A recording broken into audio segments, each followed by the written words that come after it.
Now, for a second, forget about whether you're Team Rishi Sunak or anti-Rishi or Team Red or Blue or any of that tribal nonsense.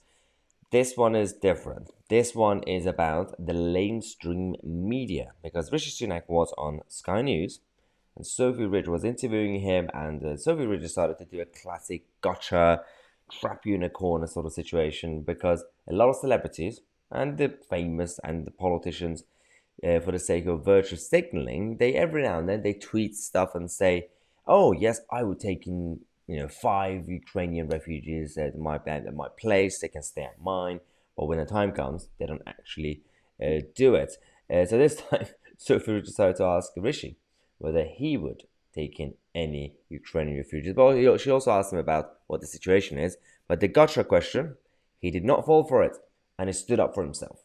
How many refugees have entered the country under that scheme, and are you planning on opening up your home or giving a room? So in terms of the numbers, what I know is about 100,000 people, over 100,000 people, I understand, have registered their interest, and those checks are going through now, and there's checks on both sides, as Michael probably explained. Has anyone started to come yet, though? I don't know if somebody's started to come. In terms of the visas that have been approved, my understanding is about 25,000 have completed their applications. I think almost 10,000 have been granted already. With the exact movements of those people, I don't know, but those numbers are ramping up. Before we get to the big moment, did you notice one thing, by the way? Again, this is like a guilty pleasure because I'm not a big fan personally of the actions of this chancellor, but it's quite impressive how he doesn't just say things without thinking or just lying to get caught.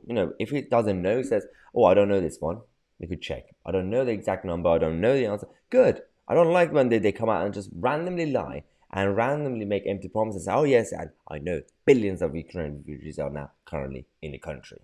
Those numbers are ramping up all the time. There's more investment in the processing for all of that, and as I said, it's wonderful that we as a country can play a role in lots of different ways. Are you joining the scheme yourself? No, I think everyone will be helping in the best way that they can, and as I said, I'm full of admiration for those who can do that. My wife and I will be helping in other ways. Okay. Brilliant. Good. Do not fall for the trap, Rishi.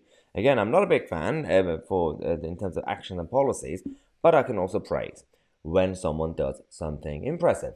Do not just randomly say, yeah, I'll do it too. He personally, again, whether he chooses, even though he's rich, even though, he's got the opportunity and the resources, maybe it's just personally like, I don't want to do it. I'm doing something else as chancellor, and I feel like I'm already contributing. Or for personal reasons, despite being rich and having a big house, he just can't anyway.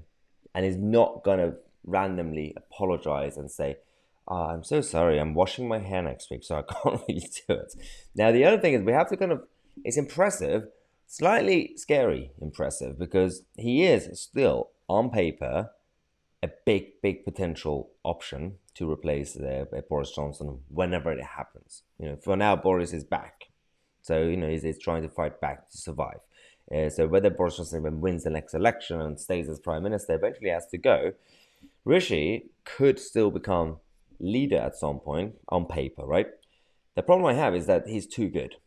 So this bit, Sophie Ridge was asking about how UK, the increase in terms of the tax burden has gone massively huge under the Tories over the last few years, but especially under the chancellorship of Rishi Sunak.